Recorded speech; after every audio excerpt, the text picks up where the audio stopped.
أعوذ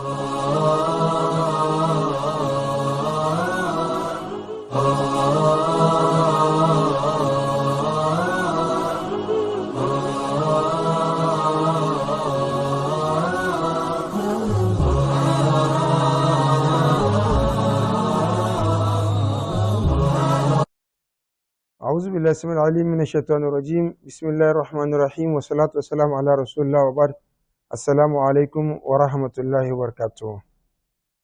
Chers frères et sœurs, chers téléspectateurs d'ici et d'ailleurs, nous sommes heureux de vous rencontrer dans le cadre de cette émission intitulée Le voyage vers la piété à travers le mois béni du Ramadan. Nous sommes à notre numéro 8 et aujourd'hui, notre présentation portera sur la préservation du regard. Le regard pour le musulman ou bien pour l'être humain de façon générale est un des cadeaux qu'Allah subhanahu wa ta'ala lui a donné. Et surtout aussi un des bienfaits d'Allah subhanahu wa ta'ala, mais un des bienfaits au sujet duquel il sera interrogé. Nombreux sont les versets dans lesquels Allah subhanahu wa ta'ala il nous prévient en nous disant « Inna sama'a wal-basara wal-fu'ada kullu ulaika kana anhu mas'ula » Lui et aussi la vue et le cœur ou la réflexion sont des choses sur lesquelles on interrogera le serviteur. Donc le serviteur doit veiller à la bonne utilisation, à la bonne préservation, car il en sera interrogé à leur sujet. Le regard, c'est un des moyens qui donne accès au cœur. Le regard, c'est un des moyens qui donne accès à la pensée. Le regard, c'est un des moyens qui détermine le comportement du serviteur et le comportement du croyant. C'est pourquoi le musulman doit le préserver autant que possible. Et surtout Allah subhanahu wa ta'ala, pour que l'être humain ne fasse pas un usage abusif, un usage non fondé et surtout non recherché de son regard. Allah subhanahu wa ta'ala, il nous a déjà avertis, il nous a dit que nous en serons interrogés. Et Allah subhanahu wa ta'ala, il a donné des limites, il a prescrit des limites pour le regard. Parce que sinon, l'être humain, il est de nature à abuser de ce qu'on lui a donné comme bienfait sur ce bas monde. Et c'est pourquoi Allah subhanahu wa ta'ala a donné des limites, il a tracé des limites pour que l'être humain ou le musulman n'abuse pas de son regard. À commencer d'abord par l'obligation pour le musulman de préserver son regard. Allah subhanahu wa ta'ala il le dit à travers le Coran: ô toi prophète, وَقُلْ لِلْمُؤْمِنِينَ يَغُضُّوا مِنْ أَبْصَارِهِمْ وَيَحْفَظُوا فُرُوجَهُمْ ذَلِكَ أَزْكَىٰ لَهُمْ وَاللَّهُ خَبِيرٌ بِمَا يَصْنَعُونَ. Il dit, ô toi prophète, dis aux croyants musulmans parmi les hommes, il dit يَغُضُّوا مِنْ أَبْصَارِهِمْ, de préserver une partie de leur regard et de préserver leur chasteté, leur sexe.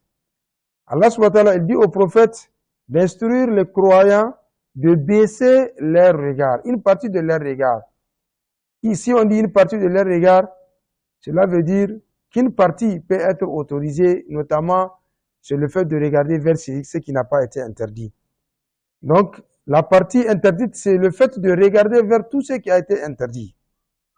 Et c'est pas seulement les croyants, les hommes, mais aussi même les femmes ont été, et même pour les femmes, on a imposé cette obligation en disant وَكُلِّ الْمُؤْمِنَاتِ يَغْضُضْنَ مِنْ أَبْصَارِهِنَّ وَيَحْفَظْنَ فُرُوجَهُنَّ. Et dit aux croyantes de baisser aussi une partie de leur regard et de préserver leur chasteté.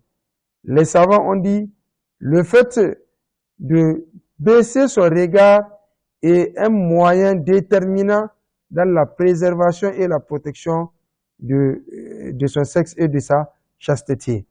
C'est pourquoi Allah subhanahu wa ta'ala, il l'a amené juste après l'obligation de préserver son regard. Chers frères et sœurs, les prédécesseurs ont dit beaucoup de propos, beaucoup de paroles ont été rapportées de nos prédécesseurs par rapport à la préservation et au fait de baisser son regard. Comme Imam al-Qurtubi, rahimahullah, il dit, Al-Basru huwa al-bab al-akbar ila al-qalbi. Il dit, le regard, c'est la plus grande porte qui donne accès au cœur. C'est la plus grande voie par laquelle on accède au cœur. Il dit, wa a'amaru turk al-hawas ilayhi. Et c'est l'une des voies qui ont plus d'effet, c'est-à-dire qui ont beaucoup d'influence sur le cœur. Donc le regard a une influence majeure sur le cœur. Le regard, c'est une voie qui donne accès direct au cœur. Ça détermine la réflexion, le comportement de l'être humain. Certes, le cœur réfléchit ou le cerveau pense, mais c'est surtout le regard qui voit d'abord pour que le cœur ou le cerveau réfléchisse pour déterminer de quoi s'agit-il. Et c'est le regard aussi qui informe le cœur que ça, c'est bon ou que ça, c'est mauvais. C'est le regard qui montre au cœur que ça lui plaît et ça lui plaît pas. Donc, même si quelque chose plaît au cœur, si on n'utilise pas le regard, on n'utilise pas la vue, on ne peut pas regarder vers cette chose. C'est pourquoi il faut préserver au maximum son regard.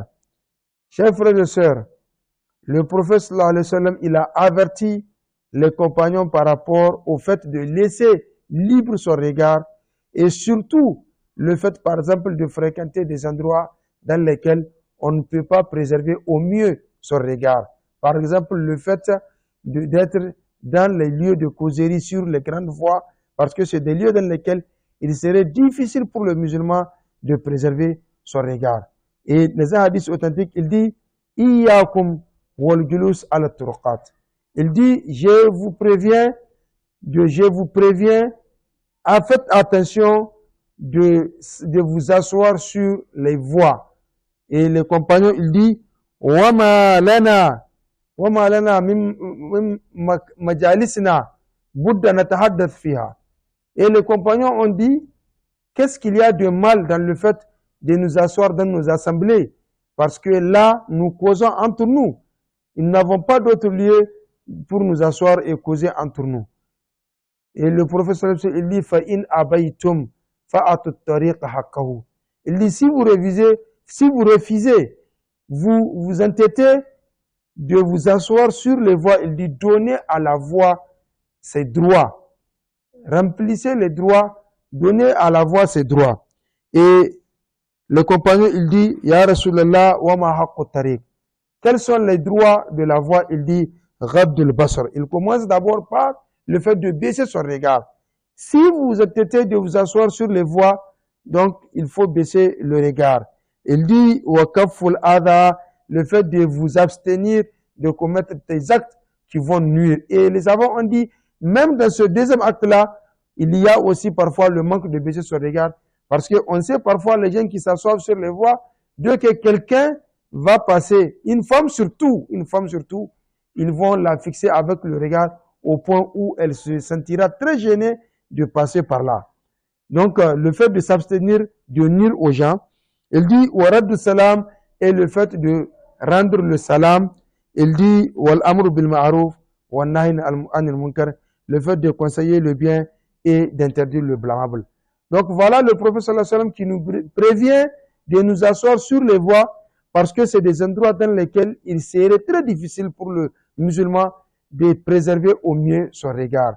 Pourquoi? Parce que le prophète sallallahu alayhi wa sallam, il veut préserver sa communauté.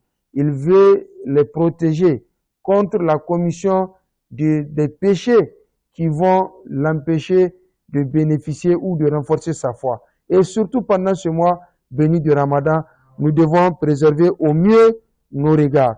Les nombreux sont les hadiths qui nous montrent l'importance du fait de baisser son regard et de protéger sa vue contre tous les regards ou contre le fait de regarder vers tout ce qui a été interdit, que ce soit vers la nudité, que ce soit vers des actes ou que ce soit vers des personnes dont la personne n'est pas autorisée à regarder. Voilà le prophète sallallahu alayhi wa sallam qui enseigne sa communauté dans la préservation du regard au mieux, surtout pendant ce mois béni du Ramadan. C'est pourquoi chers frères et sœurs en islam, nous devons préserver nos regards et en évitant les endroits dans lesquels nous ne pouvons pas les préserver. Les fadas, les assemblées, les endroits où on ne fait que regarder sur tout ce qui passe. Interdit soit-il ou permis, on ne fait que regarder. On doit aussi éviter de regarder vers tout ce qui est diffusé sur Internet et dont le musulman n'a pas droit de regarder, notamment sur les réseaux sociaux et surtout sur les sites ou sur les médias. Des films qui sont interdits pour le musulman de regarder, des diffusions telles que les musiques ou bien d'autres images dont le musulman n'est pas autorisé à regarder, surtout pendant, nous avons dit, pendant ce mois béni de Ramadan, pour préserver au mieux son jeûne. Car le prophète sallallahu alayhi wa sallam dit « Man lam yada' qawla zur wal amala bi, falaysa lillahi haja an yada'a ta'amahu wa sharaba » Tout celui qui ne se préserve pas ou qui ne laisse pas les actes blâmables, parce que les paroles blâmables et les actes blâmables, il dit Allah n'aura aucun besoin du fait qu'il cesse de manger ou qu'il cesse de boire. Allah subhanahu wa ta'ala n'a pas besoin de son jeûne. Pour que nos jeûnes soient valables, préservons, chers frères et sœurs, nos regards et baissons l'œil et évitons de regarder vers tout ce qui est interdit afin de bénéficier au mieux de notre récompense du jeûne. Qu'Allah subhanahu wa ta'ala accepte nos jeûnes, qu'Allah subhanahu wa ta'ala accepte aussi l'ensemble de nos bonnes œuvres durant ce mois béni de Ramadan. Chers frères et sœurs, chers téléspectateurs, merci de nous avoir suivis une fois de plus. Subhanakallahumma wa bihamdika ashhadu an la ilaha illa anta astaghfiruka wa atubu ilaik. Assalamu alaikum wa rahmatullahi wa barakatuh.